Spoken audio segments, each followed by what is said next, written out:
wars in Central America have framed his life and shaped his work as a writer. In his latest book, The Art of Political Murder, he uncovers the truth behind one of Guatemala's most notorious assassinations. Award-winning author Francisco Goldman. I'm Maria Hinojosa. This is One on One.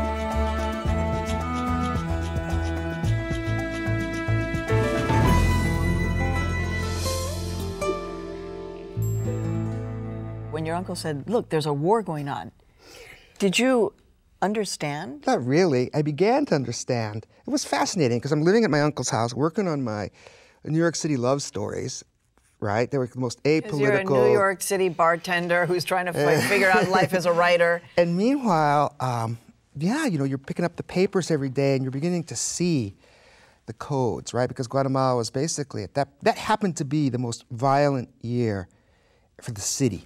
Because that's the year we know now in history that the Guatemalan army and intelligence forces really cracked down on the urban guerrilla networks, the student networks, and so forth. And there's just dead bodies turning up everywhere. And they never identify in the paper what happened. So you're reading the papers and they're always saying, you know, he was last seen, you know, et cetera, his family last saw him.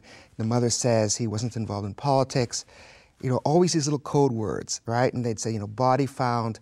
Just an endless cascade of bodies being found all over the city, always described as showing signs of torture, con señales de tortura and a tiro de gracia en la cabeza, a coup de grace in the head. And these are kids that are basically your age at that point. My age. 20, 21, 22, sure. 23. And then one day we were at a family cocktail party, right? And this girl, she's the daughter of family friends. She's at the public university, the USAC, and she's studying to be a doctor.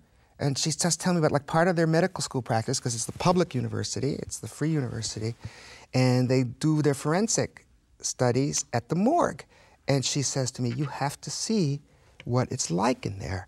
Some mornings, you know, there's bodies stacked up like firewood outside, and you should see the condition they're in.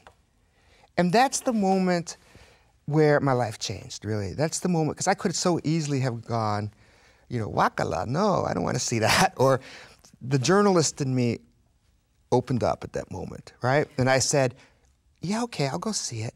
And to get me in there, it was so funny, it was so innocent. She put me in a medical robe.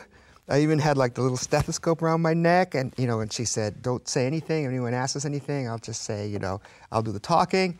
And we go in, and sure enough, it was like, you know, it was like falling through a hole. It's a moment where you looked in and you saw what I saw. Well, wait and a you second, said, who could have done this to anybody? And you use that kind of metaphor. You say that you felt like you were falling into a hole, and it was a hole that basically enveloped you. I mean, those images of seeing young men, young women your age, more or less. Yeah. Tell me what you saw. Yeah, I just remember very specifically the young men, laid out in these concrete slabs, and they'd been mutilated, you know, in the way they used to torture people back then, because they used to torture, as it still is now in the narco wars with the beheadings and everything. They used bodies to send messages, right? And to intimidate. It's theater of terror. And of course, to someone like me, to see something like that, who'd grown up mostly here in the suburbs of Massachusetts, it was, who could be so vile? Who and why?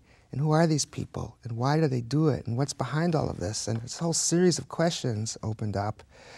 And I would never be, you know, I walked into that room, in some ways, an innocent American kid from a, you know, split immigrant family, and I walked out of that room already contaminated in a certain sense by another sort of reality that I was going to have to begin to understand. There was no way I could just forget about it.